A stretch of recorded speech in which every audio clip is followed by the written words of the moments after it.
Teosofia de Max Miller, Índia Antiga, a filosofia do Vedanta. Tattvavam assim. Percepção através da consciência expandida como realidade. A mística de diferentes épocas e povos. A semelhança de experiências. Tertium Organum, como chave do misticismo. Sinais do mundo numenal. Tratado de Plotino, sobre a beleza inteligível como um sistema de lógica superior que não é compreendido. O Iluminismo de Jacob Boehme.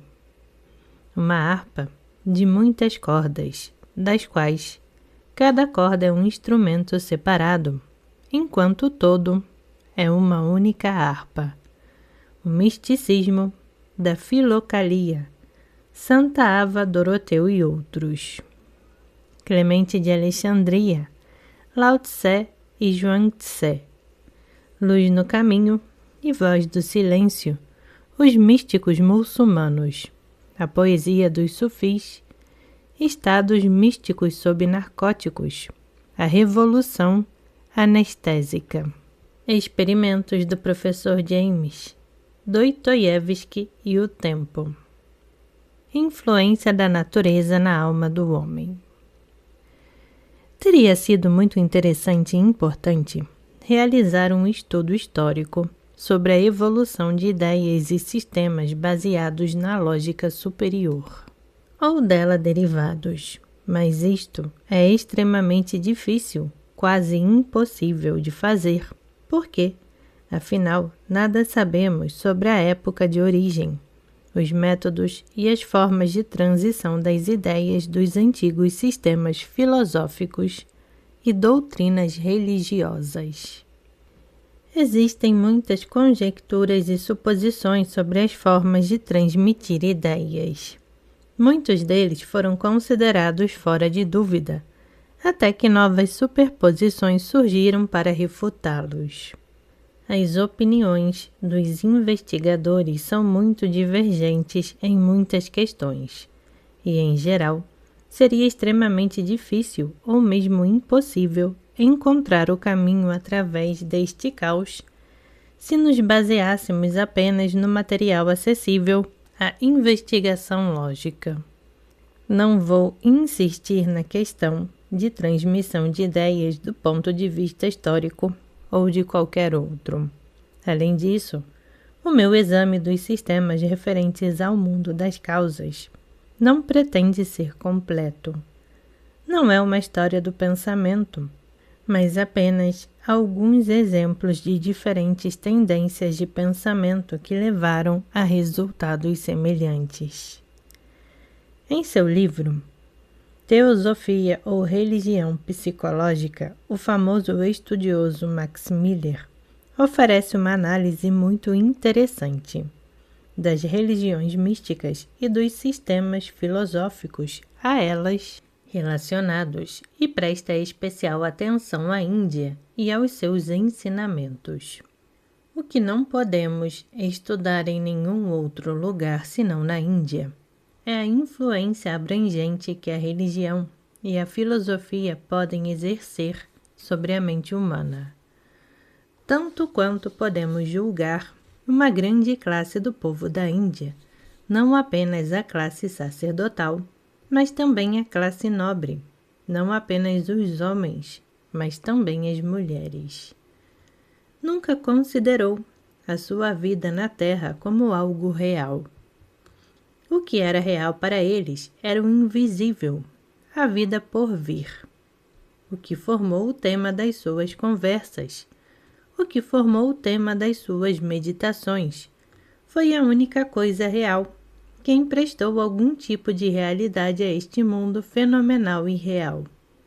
Quem deveria ter captado um raio de verdade foi visitado por jovens e velhos, homenageado por príncipes e reis, ou melhor, considerava-se que ele ocupava uma posição muito distante da dos reis e dos príncipes. Este é o aspecto da antiga vida indiana, que merece o nosso estudo, porque não havia nada parecido em todo o mundo, nem mesmo na Grécia ou na Palestina. Eu sei muito bem, diz Müller, que pode haver uma nação de filósofos e sonhadores metafísicos. E nunca devemos esquecer que, ao longo da história, são poucos, e não muitos, que imprimem seu caráter em uma nação, e eles têm o direito de representá-lo juntos. O que sabemos sobre a Grécia na época dos filósofos jônicos e eleatas, exceto as sentenças dos 7 sábios? O que sabemos sobre os judeus do tempo de Moisés, exceto as tradições preservadas nas leis e nos profetas? São os profetas, os poetas, os legisladores e os professores, por mais reduzidos que sejam, que falam em nome de pessoas, e os únicos que representam de forma proeminente a multidão anônima por trás deles, expressando os pensamentos e sentimentos disso. A verdadeira filosofia indiana, mesmo na forma embrionária em que a encontramos nos Upanishads, é completamente independente. Se perguntarmos qual foi o propósito supremo do ensinamento dos Upanishads, podemos expressá-lo em 3 palavras, como os próprios maiores professores do Vedanta o expressaram. O saber Tattvam assim. Isso significa, você é isso. Isso significa o que conhecemos sob diferentes nomes em diferentes sistemas de filosofia antiga. É Zeus ou o Eisteus na Grécia. É o que Platão quis dizer com a ideia eterna, o que os gnósticos chamam de incognoscível, o que eu chamo de infinito na natureza. Isto é, o que se chama Brahman na Índia, o ser por trás de todos os seres, o poder que o universo emite.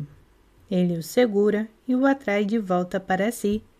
O você é o infinito no homem, a alma. O eu, o ser por trás de cada ego humano, livre de todas as cadeias corporais, livre de paixões, livre de todos os apegos, Atman. A expressão você é isso significa seu Atman, sua alma, seu eu é o Brahman.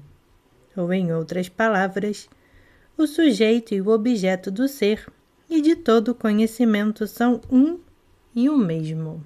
Esse é o ponto essencial do que chamo de religião psicológica ou teosofia, o cume supremo do pensamento que a mente humana alcançou, que encontrou diferentes expressões em diferentes religiões e filosofias, mas que em nenhum lugar foi tão claramente realizado e poderoso como nos antigos Upanishads da Índia.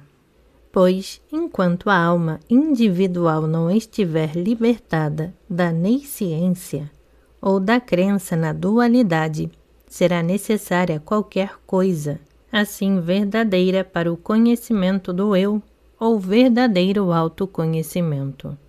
É expresso nas palavras tu és isso, ou eu sou Brahman, sendo a natureza de Brahman o conhecimento eterno e imutável. Até atingir esse estágio, a alma individual fica acorrentada ao corpo, aos órgãos dos sentidos, ou melhor, até mesmo à mente e às suas diversas funções. O eu, diz o filósofo Vedanta, não pode ser diferente de Brahman, porque Brahman abrange toda a realidade, e nada que realmente exista pode, consequentemente, ser diferente de Brahman. Em segundo lugar, o eu individual não pode ser concebido como uma modificação de Brahman, porque o próprio Brahman não pode ser mudado, nem por si mesmo, porque é único e perfeito em si mesmo, nem por algo fora dele, porque nada existe fora dele. Veja aqui que o vedantista se move exatamente no mesmo extrato de pensamento que os filósofos eleatas da Grécia. Eles disseram: se existe um infinito, não pode haver outro, porque o outro limitaria este, e dessa forma o tornaria finito. Ou aplicando-o a Deus, os eleatas argumentavam: se Deus quer ser o mais poderoso e melhor, deve haver apenas um. Pois se houvessem dois ou mais, ele não seria o mais poderoso e o melhor. Os eleatas continuaram seu argumento monista, mostrando que este ser único e infinito não pode ser dividido, de modo que qualquer coisa poderia ser chamada de parte dele, porque não há poder que possa separar algo dele.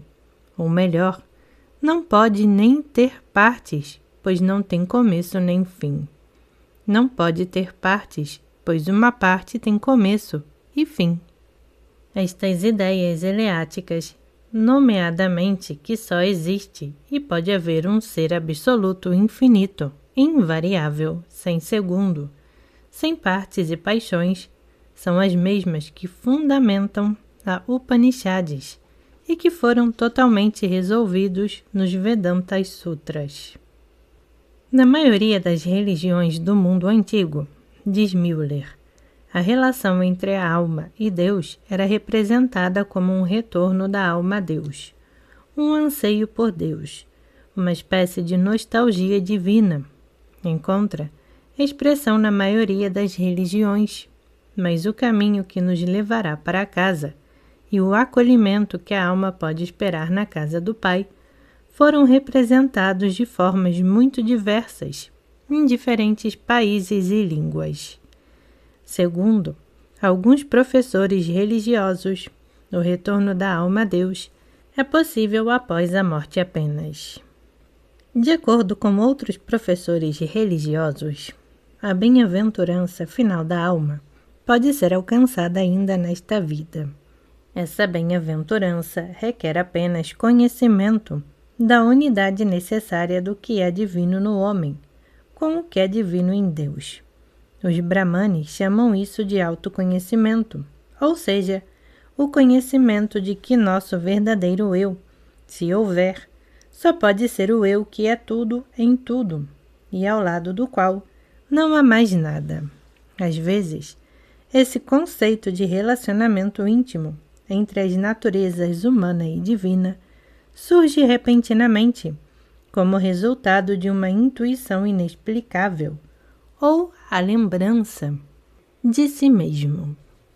No entanto, às vezes parece que a força lógica levou a mente humana ao mesmo resultado. Se fosse reconhecido que Deus é o infinito da natureza e a alma humana é o infinito do homem, aparentemente se concluiria que dois infinitos não poderiam existir. Os eleatas claramente passaram por uma fase de pensamento semelhante em sua filosofia. Se existe um infinito, disseram eles, é apenas um. Bem, se houvessem dois, eles não poderiam ser infinitos, mas seriam finitos um em relação ao outro, seja outro igual. Portanto, o que existe é um só.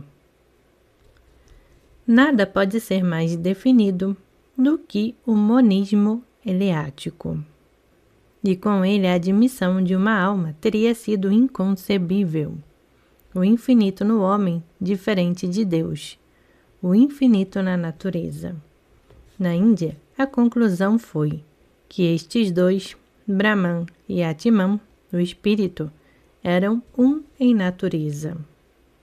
Os primeiros cristãos também, pelo menos aqueles que foram educados nas escolas da filosofia neoplatônica, tinham a clara percepção de que, se a alma é de natureza infinita e imortal, não pode ser outra coisa senão Deus, ou estar junto com Deus, mas que deve ser Deus e estar em Deus.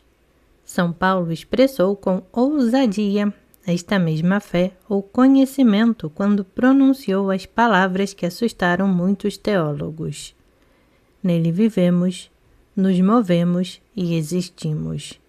Se estas palavras tivessem sido ditas por outra pessoa, teriam sido imediatamente condenadas como panteísmo.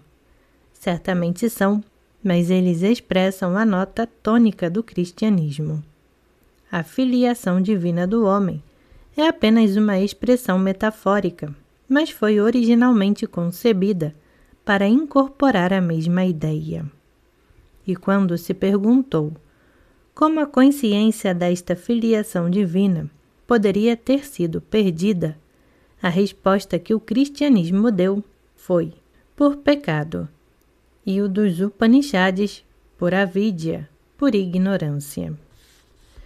Isto aponta a semelhança e, ao mesmo tempo, a diferença característica entre estas duas religiões. A questão de como a ignorância se apoderou da alma humana e a fez imaginar que ela poderia viver, mover-se ou ter um ser verdadeiro em qualquer lugar que não fosse Brahman, permanece tão sem resposta na filosofia hindu quanto no cristianismo. O pecado foi introduzido pela primeira vez no mundo. Tanto a filosofia oriental como a ocidental partem de um ponto comum, nomeadamente a convicção de que o nosso conhecimento comum é inseguro, se não completamente errado.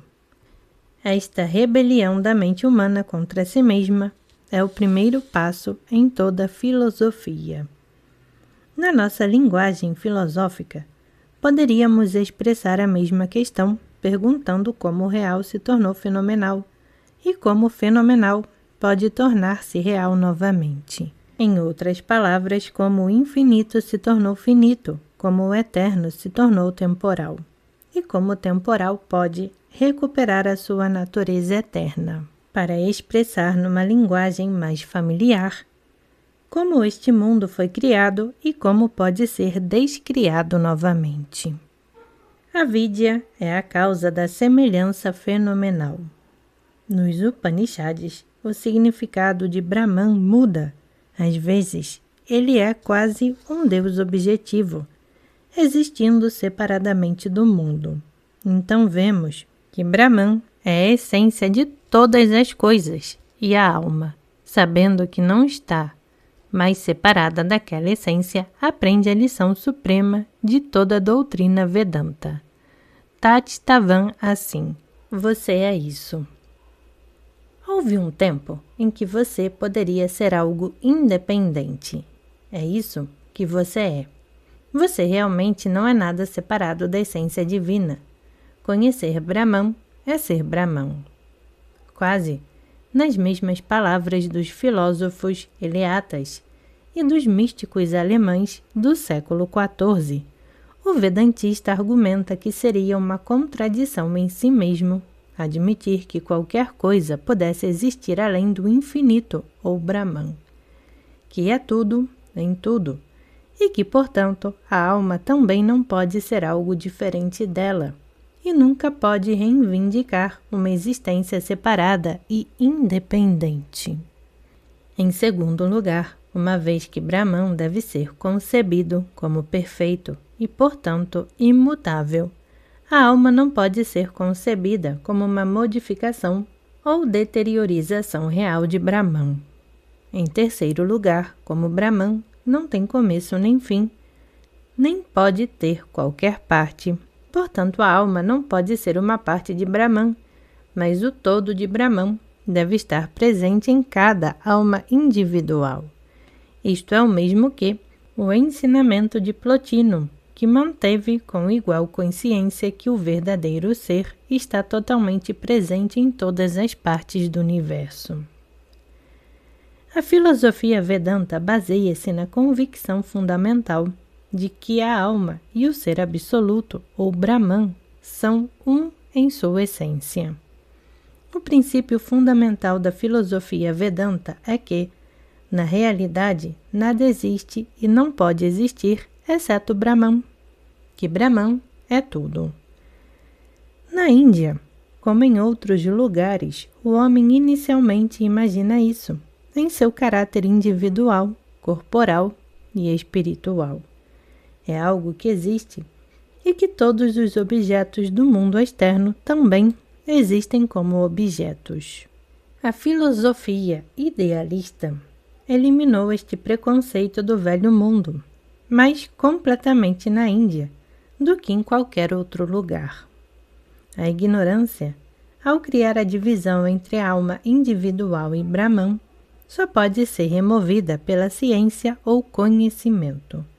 E esse conhecimento, ou vidya, é transmitido pelo Vedanta, que mostra que todo o nosso conhecimento comum é simplesmente o resultado de ignorância, ou seja, é incerto, enganoso e perecível, ou como deveríamos dizer, é fenomenal, relativo e condicionado.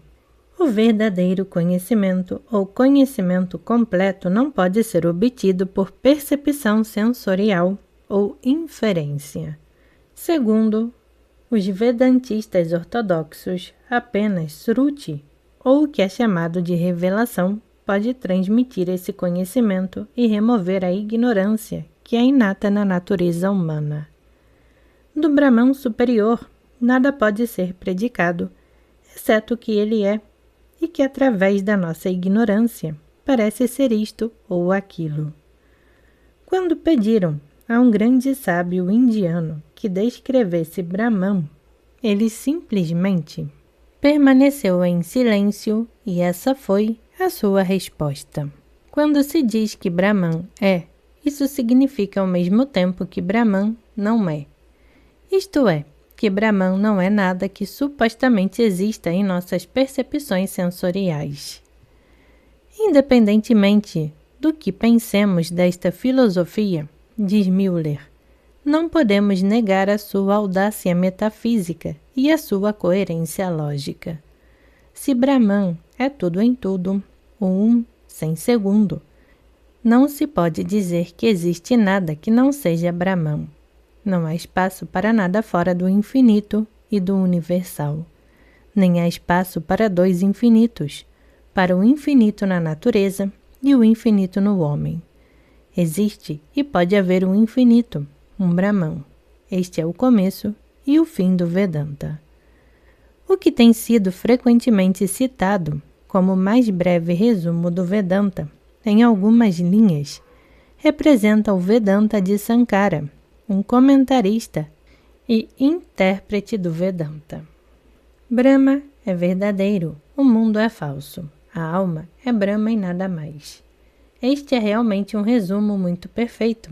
Significa o que existe verdadeira e verdadeiramente é Brahman, o único ser absoluto.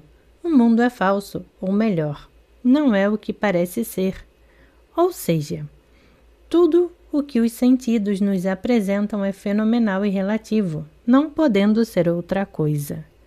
Da mesma forma, a alma, ou melhor, a alma de cada homem, na realidade nada mais é do que Brahman. Sobre a questão da origem do mundo, dois comentaristas famosos do Vedanta, Sankara e Ramanuja, diferem, com Ramanuja defendendo a teoria da evolução e Sankara defendendo a teoria da ilusão.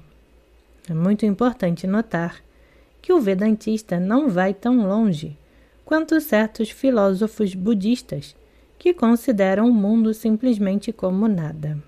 Não, o seu mundo é real, simplesmente não é ou parece ser. Sankara reivindica para o mundo fenomênico uma realidade suficiente para todos os propósitos práticos, suficiente para determinar a nossa vida prática, as nossas obrigações morais. Existe um véu, mas a filosofia Vedanta nos ensina que a luz eterna por trás dela sempre pode ser percebida de forma mais ou menos obscura ou mais ou menos clara, através do conhecimento filosófico. Pode ser percebido porque, na realidade, está sempre lá. Pode parecer estranho encontrar os resultados da filosofia de Kant e de seus adeptos avançados dessa maneira em várias expressões nos Upanishads e na filosofia Vedanta da Índia Antiga. Nos capítulos sobre o Logos e sobre a teosofia cristã, Max Müller diz que a religião é uma ponte entre o visível e o invisível, entre o finito e o infinito. Na verdade, pode-se dizer que todos os fundadores das religiões do mundo foram construtores de pontes. Assim que foi reconhecida a existência do além, de um céu acima da terra, de poderes acima e abaixo de nós, um grande abismo pareceu se fixar entre o que recebia vários nomes: o terreno e o celestial, o material e o espiritual, o fenomênico e o numênico, ou melhor de tudo, o mundo visível e o mundo invisível. E o principal objetivo da religião era unir novamente esses dois mundos, seja através das abóbodas de esperança e medo, ou as correntes de ferro dos silogismos lógicos. A ideia do Logos representava justamente esta ponte.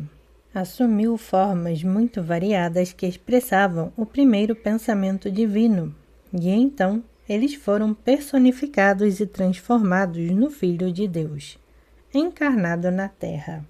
Além disso, essa ideia reuniu ao seu redor os elementos mitológicos das religiões antigas. Entre os pensadores modernos, o famoso psicólogo, professor William James, está mais próximo das ideias da teosofia de Max Müller. No último capítulo de seu livro, Variedades de Experiência Religiosa, o professor Tiago diz: os deuses guerreiros e as fórmulas das várias religiões, na verdade, anulam-se mutuamente, mas há uma certa libertação uniforme em que todas as religiões parecem encontrar-se. Esta é a liberação da alma. O homem toma consciência de que sua parte superior está limítrofe e contínua, com a mesma qualidade que funciona no universo exterior a ela, e com a qual pode manter contato operacional, de modo que salta ao mar e é salvo quando todo o ser interior foi despedaçado no naufrágio. Qual é a verdade objetiva do conteúdo das experiências religiosas? Esse mais é apenas uma ideia nossa, ou existe realmente? E de que forma devemos conceber essa união com ela, da qual os gênios religiosos estão tão convencidos? É respondendo a estas questões que as diversas teologias cumprem o seu trabalho teórico e as suas divergências se tornam mais evidentes. Todos concordam que este mais realmente existe, embora alguns deles afirmem que existe na forma de um Deus pessoal, ou deuses pessoais, enquanto outros se contentam em concebê-lo como uma corrente de tendência ideal. E suas diferenças especulativas aparecem mais claramente quando tratam da experiência de união. Sobre esta questão, o panteísmo e o teísmo, a natureza e o segundo nascimento, as obras e a graça, e o karma, a imortalidade e a reencarnação, mantêm disputas acirradas. Propus a ideia, diz o professor James, de que uma ciência imparcial das religiões poderia destilar das suas discrepâncias um corpo comum de doutrina, que também poderia ser formulado em termos aos quais a ciência física não precisa se opor. E eu disse que esta, a ciência das religiões, poderia adotar como hipótese conciliatória e recomendá-la como crença geral. Deixe-me propor como hipótese que tudo o que está em seu aspecto mais distante, o mais com o qual na experiência religiosa nos sentimos conectados, está em seu aspecto mais próximo, subconsciente abaixo de nossa vida consciente. A pessoa consciente é contínua, com um eu mais vasto. Parece-me que os limites mais distantes do nosso ser afundam em uma dimensão de existência completamente diferente do mundo sensível e meramente compreensível. Chame-a de região mística ou região sobrenatural, ou o que você quiser. Pertencemos a ela em um sentido mais íntimo do que aquele ao qual pertencemos, o mundo visível, pois pertencemos no sentido mais íntimo aonde quer que nossos ideais pertençam.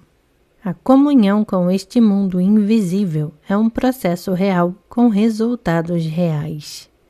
Devemos buscar todas as raízes da vida religiosa e seu centro nos estados místicos de consciência.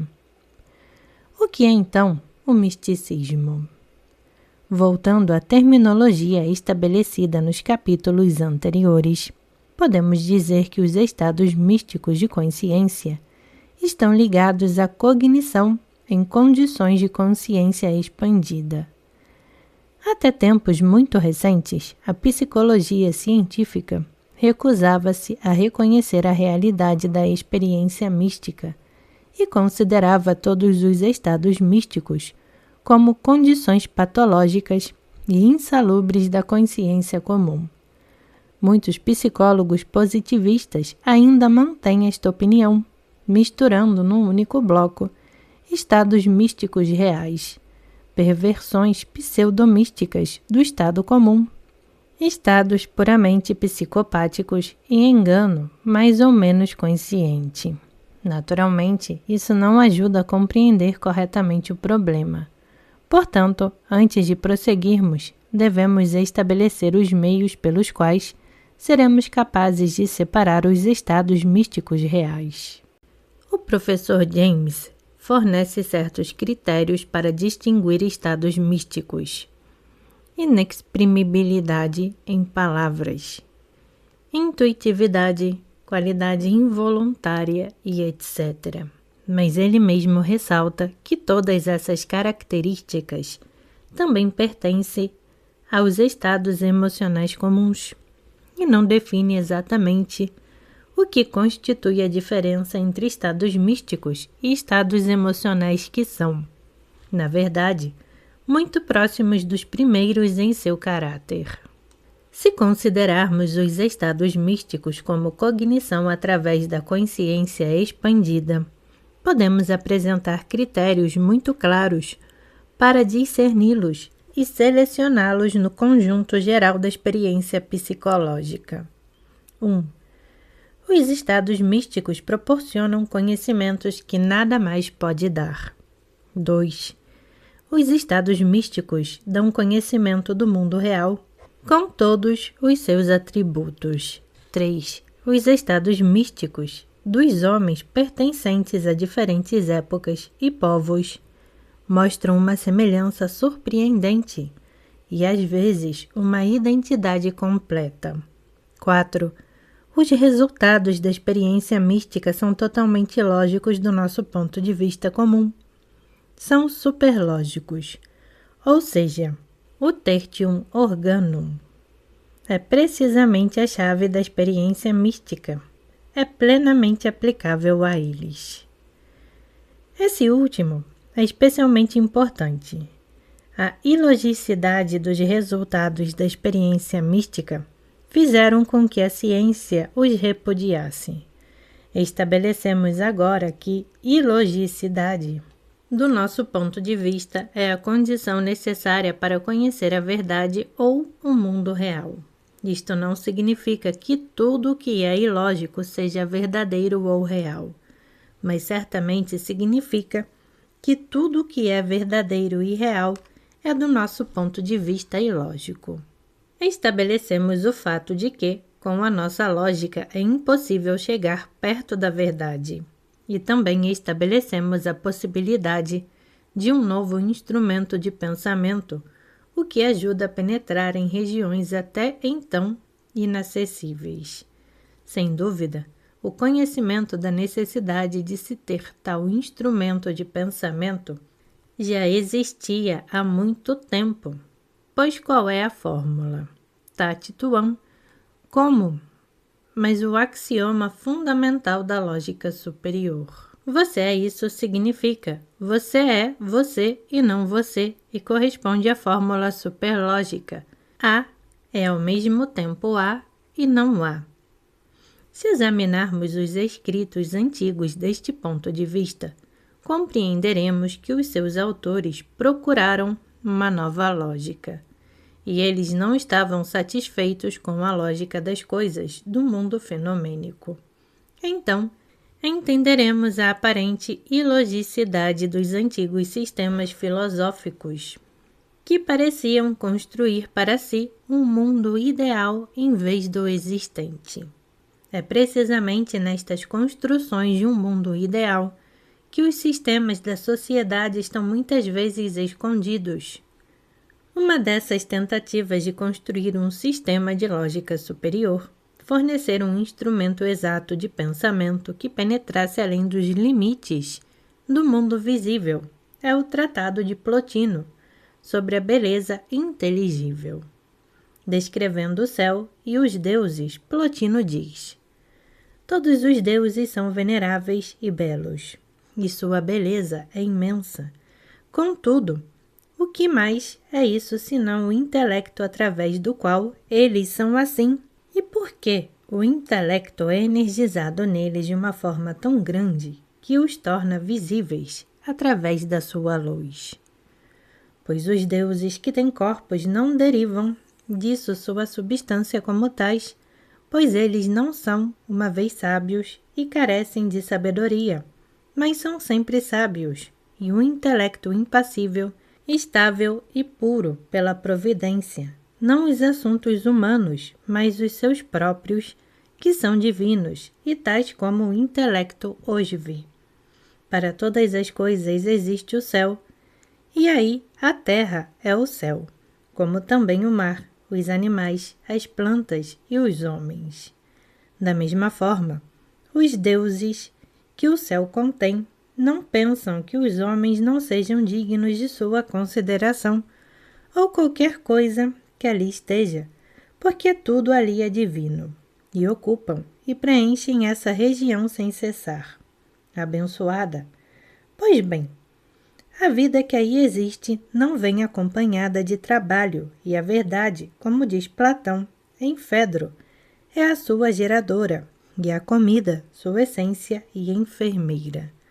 Da mesma forma, eles veem todas as coisas, não aquelas em que está presente a geração, mas a essência.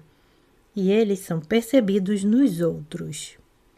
Pois ali todas as coisas são diáfanas, e nada é obscuro e resistente, mas tudo é internamente e completamente claro para todos. Pois a luz é encontrada em todos os lugares com luz, pois cada coisa contém as coisas em si, e da mesma forma vê todas as coisas em outra. Portanto, todas as coisas estão em toda parte, e tudo é tudo. Da mesma forma, tudo é tudo, e o esplendor ali é infinito. Pois aí, tudo é grande, pois até o que é pequeno é grande. Também o sol que está ali são todas as estrelas. E da mesma forma, cada estrela é o sol e todas as estrelas. Porém, em cada um predomina uma propriedade diferente, mas ao mesmo tempo, todas as coisas são visíveis em cada um. Da mesma forma, o movimento ali é puro, pois o movimento não é confundido por um motivo diferente dele. A permanência também não sofre mudança de natureza, porque não se mistura com o instável. E aí, o belo é lindo, porque não subsiste na beleza, como em um assunto. Lá também, cada coisa está estabelecida, não como uma terra estrangeira, mas a sede de cada coisa é aquilo que cada coisa é. Nem a própria coisa é diferente do lugar em que subsiste, pois seu sujeito é o intelecto, e ele mesmo é intelecto. Mas aí, cada parte sempre procede do todo, e é ao mesmo tempo cada parte e o todo. Bem, na verdade aparece como uma parte, mas quem tem visão aguçada verá tudo como um todo. Da mesma forma, não há fadiga de visão, nem plenitude de percepção que ponha fim à intuição, pois não existe vazio que, quando preenchido, possa fazer cessar a energia visual.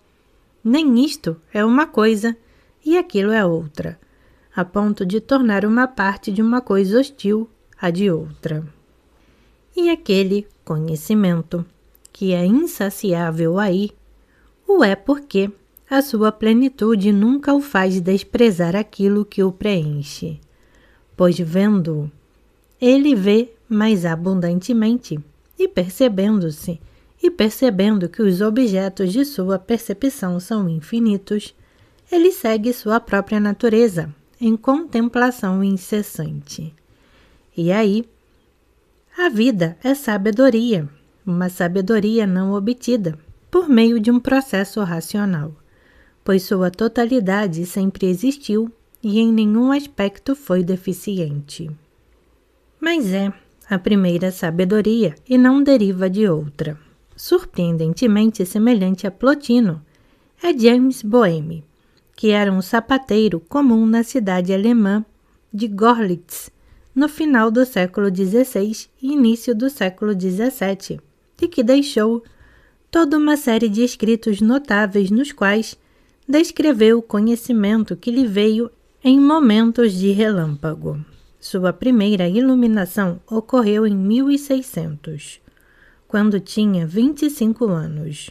Um dia, enquanto estava sentado em seu quarto, seus olhos caíram sobre uma placa de estanho polido, que refletia a luz do sol com um esplendor tão maravilhoso que ele caiu em êxtase interior e pareceu-lhe que naquele momento ele poderia contemplar os princípios e a base mais profunda das coisas. Ele acreditava que isso era apenas uma fantasia e para bani-la de sua mente foi ao jardim. Mas ali percebeu que estava observando o próprio âmago das coisas, as próprias ervas e a grama, e que a verdadeira natureza se harmonizava com o que ele via internamente. Ele não contou nada sobre isso a ninguém, mas orou e agradeceu a Deus em silêncio. Desta primeira iluminação, Hartmann, biógrafo de Boehme, diz que por causa dela, ele aprendeu a conhecer a base mais oculta da natureza e adquiriu a capacidade de ver, a partir de então, com os olhos da alma, o coração de todas as coisas. Faculdade que permaneceu nele, mesmo em seu estado normal. Por volta do ano de 1600, a luz divina o cercou novamente e o encheu de conhecimento celestial. E isso de tal maneira que, quando ele saiu para o campo e parou diante do portão, em Görlitz, ele se sentou e contemplando as ervas do campo sem aquela luz interior, intuiu suas essências, usos e propriedades, que lhe foram reveladas através de suas orientações, figuras e rúbricas. Da mesma forma, observou toda a criação nessa base revelacional. Ele escreveu seu livro, De Signatura Rerum. Quando esses mistérios foram revelados ao seu entendimento, ele experimentou grande alegria, mas voltou para casa, cuidou de sua família e viveu em grande paz e silêncio, sem confiar em ninguém. Prodígios que lhe aconteceram até o ano de 1610, ao entrar novamente na luz, e para que os mistérios que lhe foram revelados não o seguissem como uma corrente, e antes como uma lembrança do que com o propósito de qualquer publicação, ele escreveu seu primeiro livro, Aurora, o Vermelho da Manhã. Em 1600, a primeira iluminação não foi completa.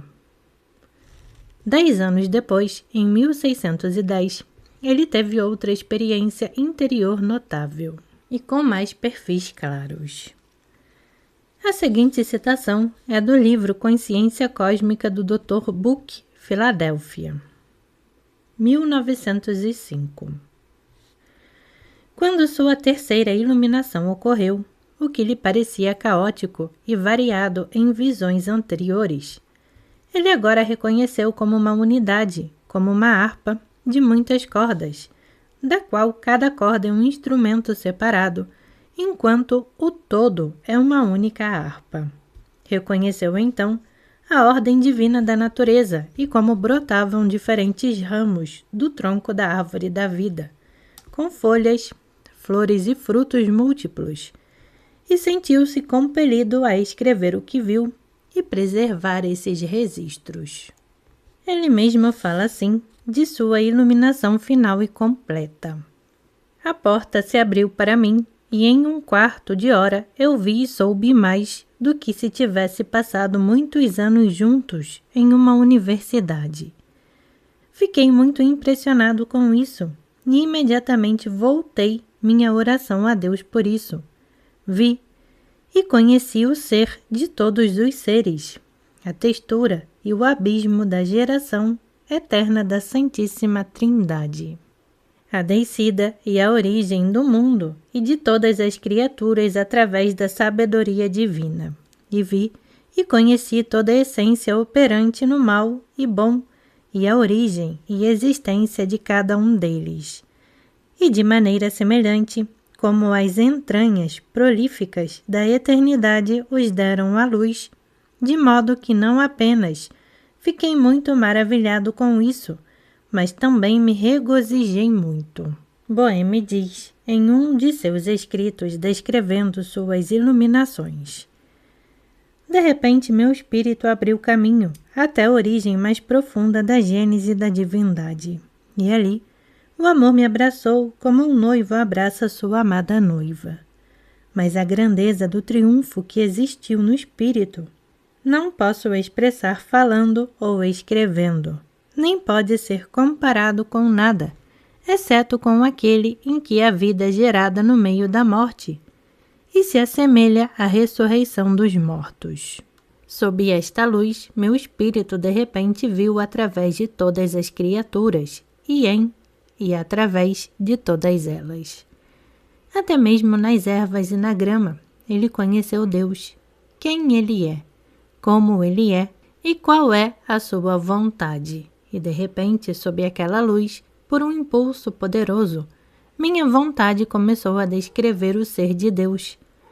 Mas porque, naquela época, eu não conseguia apreender as origens mais profundas de Deus em seu ser e envolvê-las em minha razão. Quase 12 anos se passaram antes que eu recebesse a compreensão exata disso.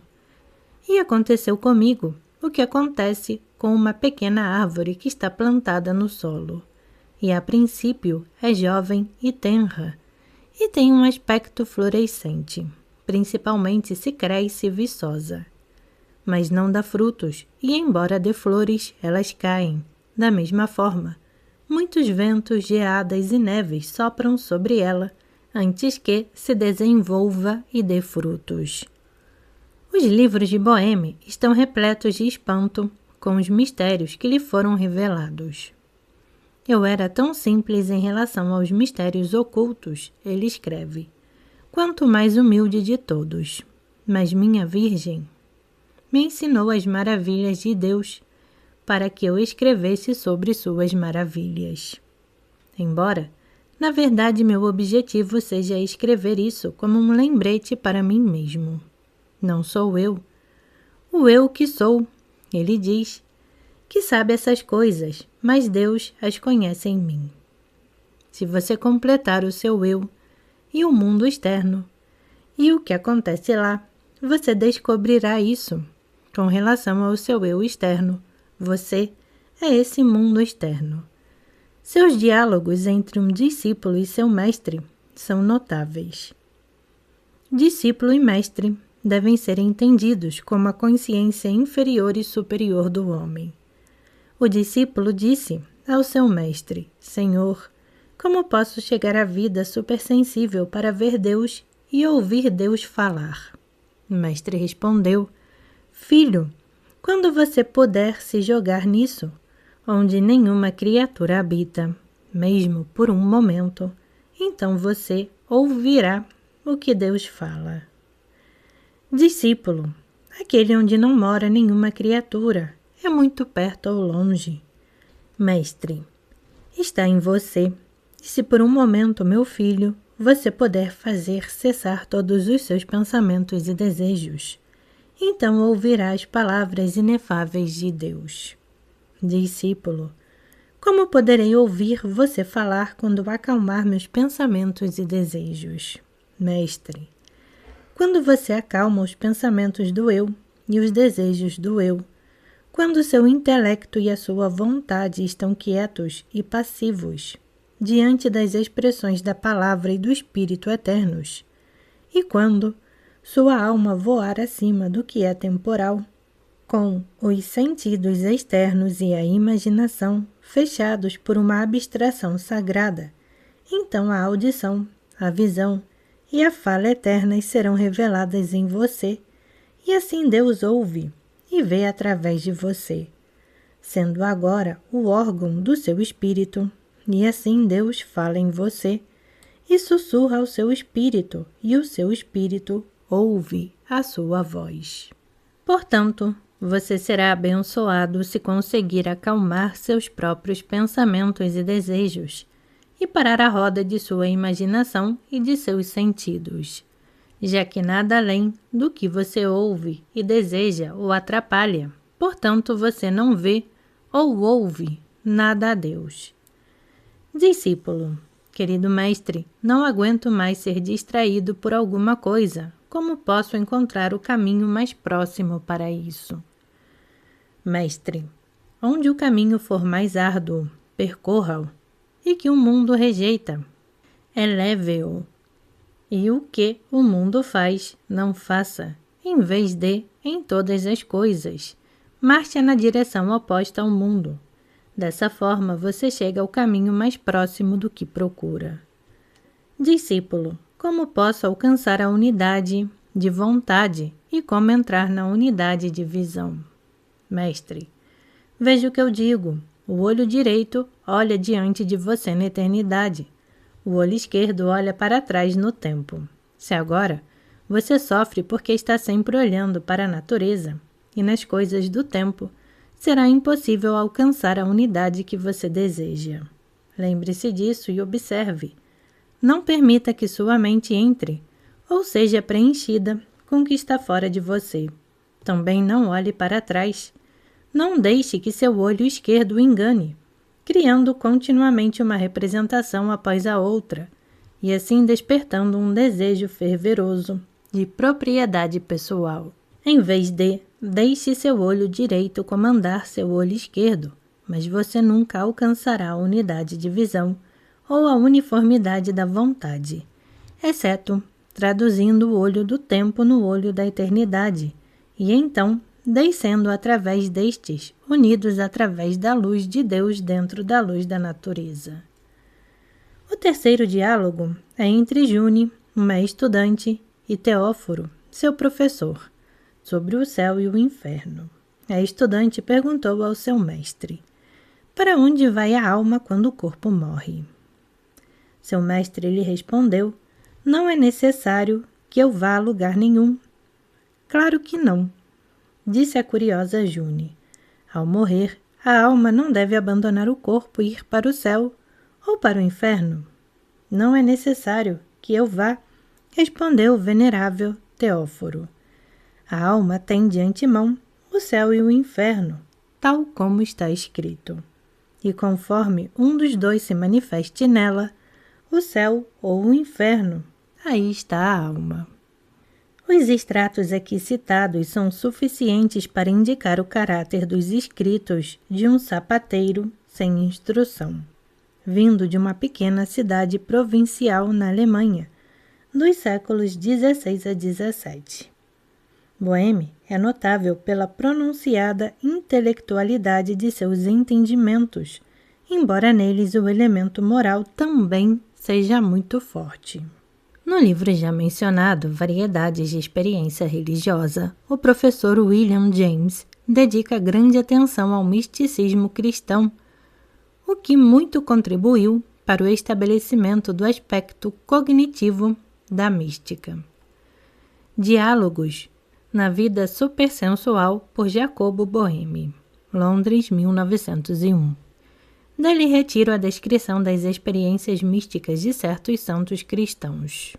Um dia, Santo Inácio confessou ao padre Lainez que uma única hora de meditação em Manresa lhe havia ensinado mais verdades sobre as coisas celestiais do que todos os ensinamentos combinados de todos os médicos que poderiam tê-lo ensinado.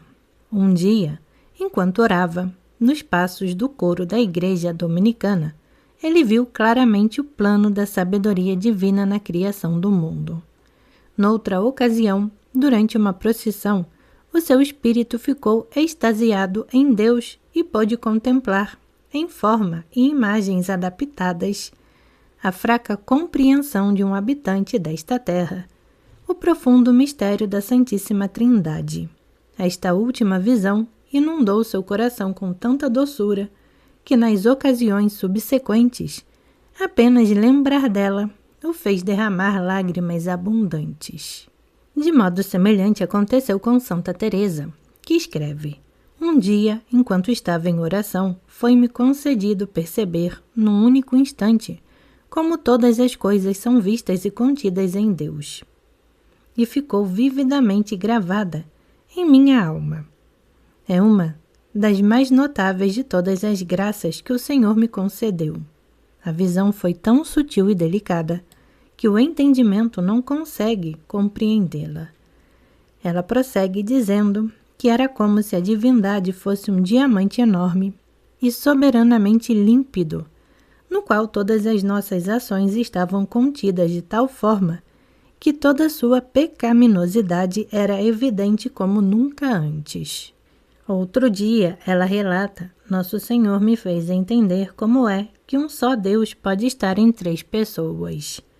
Ele me deixou tão claro que fiquei extremamente surpresa e consolada, e agora, quando penso na Santíssima Trindade, pelo que ouvi falar, entendo como as 3 pessoas formam um só Deus e experimento uma felicidade inefável. O professor James ressalta que o misticismo cristão está muito próximo dos Upanishads e dos Vedanta. A principal fonte do misticismo cristão é Dionísio, o Areopagita, que descreve a verdade absoluta exclusivamente por meio de negativas. A causa de todas as coisas não é a alma ou o intelecto. Nem tem imaginação, opinião, razão ou inteligência. Nem é razão ou inteligência, nem é falada ou pensada. Não é número ou ordem, nem magnitude, nem pequenez, nem igualdade, nem desigualdade, nem semelhança, nem dissimilaridade. Não permanece, nem se move, nem descansa. Não é essência, nem eternidade, nem tempo. Não é nem realeza ou sabedoria. É não é unidade. Não é divindade ou bondade, nem mesmo é espírito como conhecemos. Os escritos dos místicos da Igreja Ortodoxa estão reunidos em livros, chamados Filocália, que abrangem 5 grandes volumes de difícil leitura. Peguei alguns exemplos de misticismo profundo e sutil no livro, Superconsciência e Formas de Alcançá-la, por M.V. Lodzensky, que estudou Filocália e encontrou ali exemplos notáveis de pensamento filosófico. Diz Ava Doroteus, século VII. Imagine um círculo com o seu centro no meio, e raios ou raios saindo deste centro. Quanto mais esses raios se afastam do centro, mais divergentes e distantes eles se tornam um do outro. E no outro extremo, quanto mais próximos estão do centro, mais próximos ficam um do outro. Imagine, agora, que este círculo é um mundo, que seu próprio meio é Deus e que as retas, rádios, que saem do centro em direção à circunferência, ou que vão da circunferência em direção ao centro, são os caminhos da vida dos homens. E aqui também, quanto mais os santos penetram no círculo em direção ao seu meio, desejando aproximar-se de Deus, Mais próximos, de acordo com a profundidade dessa penetração, eles se aproximam de Deus e uns dos outros. Entenda de forma semelhante a respeito de sair do centro. Quanto mais se afastam de Deus, na mesma medida, mais se afastam um do outro. E na medida em que se afastam um do outro, também se afastam de Deus. Tal é também a propriedade do amor, na medida em que nos afastamos e não amamos a Deus, cada um de nós também se distancia do próximo. Mas nós amamos a Deus, então, na medida em que nos aproximamos de Deus em nosso amor por Ele, nos unimos em amor ao próximo. E na medida em que estamos unidos com nossos vizinhos, também estamos unidos com Deus. Ouça agora, diz Santo Isaac da Síria, século VI, como um homem se torna refinado, adquire o que é do espírito e, em sua vida, torna-se semelhante a poderes invisíveis. Quando a visão se elevou acima das coisas terrenas e do cuidado de fatos terrenos, quando começa a testar seus pensamentos sobre o que está dentro, escondido dos olhos, quando se projeta para cima e a fé guia em sua preocupação pela vida futura, no seu anseio pelo que nos foi prometido e na sua busca de mistérios ocultos, então a própria fé consome esse conhecimento e é transformada. Desta forma, o conhecimento renasce, tornando-se inteiramente proveniente do espírito. Então, poderá voar alto, adentrando as regiões dos espíritos incorpóreos. Poderá tocar as profundezas do mar, intangível, representando na mente os atos maravilhosos do governo divino nas naturezas dos seres pensantes e sensíveis.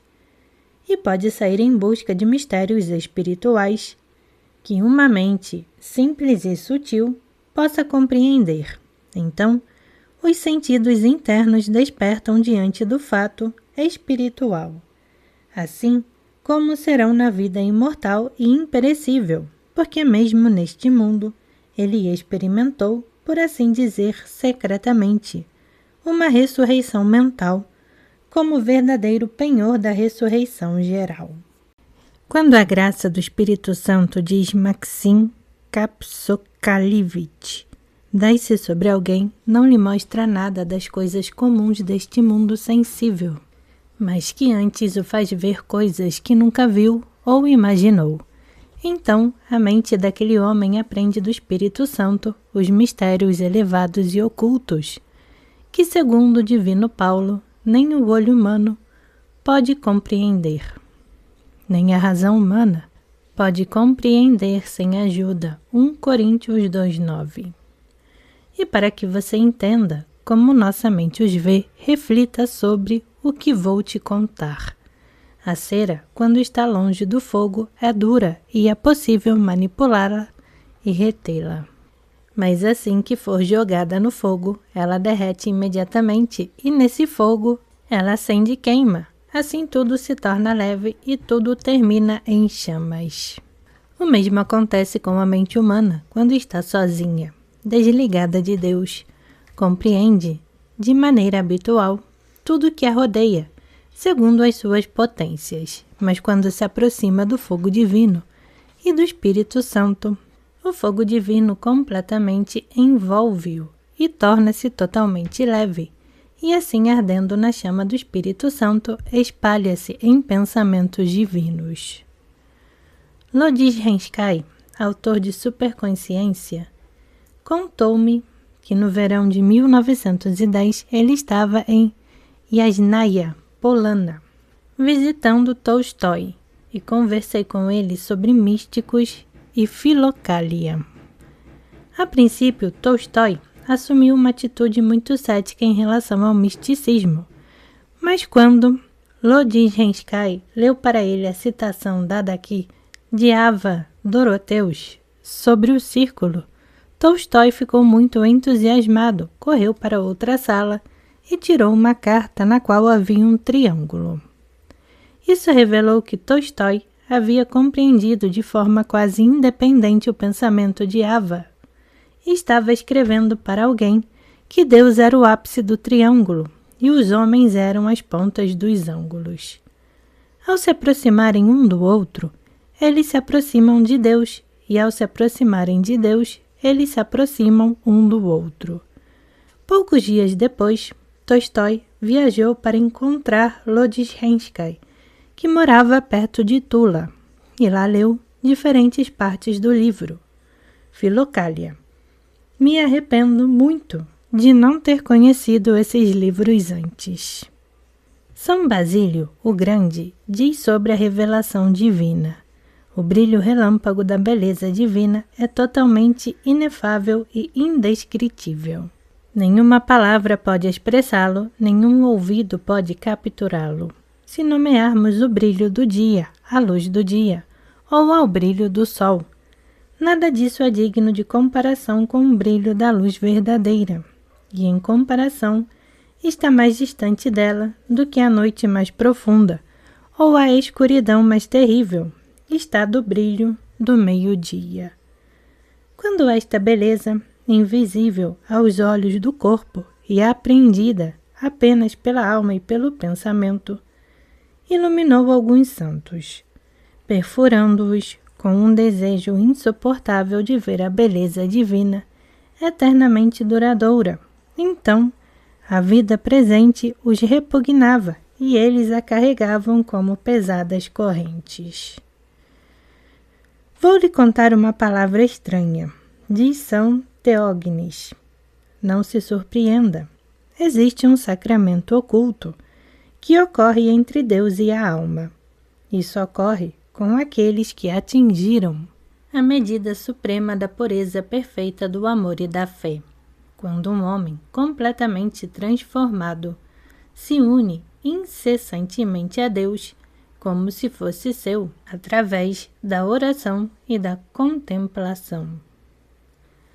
Algumas passagens de Clemente de Alexandria, século II, são extremamente interessantes. A pintura parece observar todo o campo de visão nas cenas representadas, mas dá uma descrição falsa do que é visto, de acordo com as regras da arte, utilizando os sinais que resultam da incidência das linhas de visão. Desta forma, os pontos superiores e inferiores do que é visto e os pontos intermediários são preservados, e alguns objetos aparecem como se estivessem em primeiro plano, e outros em segundo plano, e outros de alguma outra forma, na superfície lisa e nivelada. Da mesma forma, os filósofos também copiam a verdade, seguindo a modalidade da pintura. Clemente de Alexandria aponta aqui um aspecto muito importante da verdade, nomeadamente a impossibilidade de expressá-la em palavras, e a natureza condicional de todos os sistemas e formulações filosóficas. Sua ideia é que, dialeticamente, a verdade é representada apenas em perspectiva, isto é, inevitavelmente de forma distorcida. Quanto tempo e trabalho seriam poupados e de quanto sofrimento inútil a humanidade seria libertada se pudesse compreender o simples fato de que a verdade não pode ser expressa em nós desta vez. Então os homens deixariam de pensar que possuem a verdade, deixariam de forçar os outros a aceitarem a sua verdade a qualquer custo. Então eles pensariam que outros podem chegar mais perto da verdade por outro lado, assim como eles abordam isso por conta própria. Quantas discussões, quantos conflitos religiosos, quanta coerção dos pensamentos dos outros seriam desnecessários e impossíveis se os homens entendessem que ninguém tem a verdade, mas cada um à sua maneira. As ideias de Clemente de Alexandria sobre Deus são muito interessantes. São muito semelhantes aos do Vedanta e especialmente às dos filósofos chineses. O discurso que se refere a Deus é muito difícil de manejar. Bem, visto que o primeiro princípio de tudo é difícil de determinar, o princípio absolutamente primeiro e mais antigo, que é a causa de todas as outras coisas que existem e existirão, é difícil de expor.